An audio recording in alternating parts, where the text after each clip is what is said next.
Discordas yra saugesnis vaikams už Instagramą ir Facebooką, nes jame galima prakontroliuoti ir duoti prisijungti tik prie vieno serverio, prie kurio nori leisti. Suinstaliuojam Discordą kaip bet kurią kitą programą, registruojamės kaip visur kitur, tik protingai. Siūlau naudoti mailą vietoj telefoną, nes gali susigalvoti kokį nori.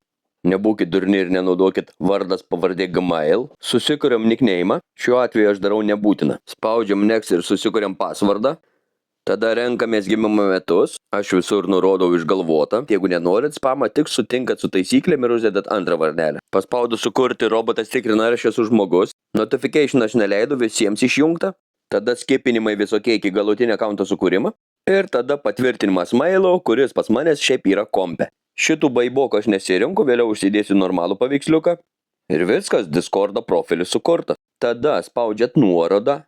Kvietimą į Akvarimistos serverį jumis numeta tiesiai į Discordą, jūs spaudžiat Accept Invite, priimti kvietimą ir patenkat į serverį. Aš notificationus visą laiką visur išjungiu. Prisijungę į serverį, jūs nematot kitų narių ir forumą. Jūs matot mano parašytas temas, taisyklės ir kitų narių prisistatymą postą, kuriame turit prisistatyti, jeigu norit matyti forumą. Prisistatę matysit forumus ir galėsit bendrauti. Facebook'e vaikas matys visą brudą, kuris yra ant Facebook'o sienos, Discord'e to nėra. Discord'e jis mato tik tai, kas yra serverį, prie kurio jis yra prijungtas ir galima patikrinti, kur jis sėdi.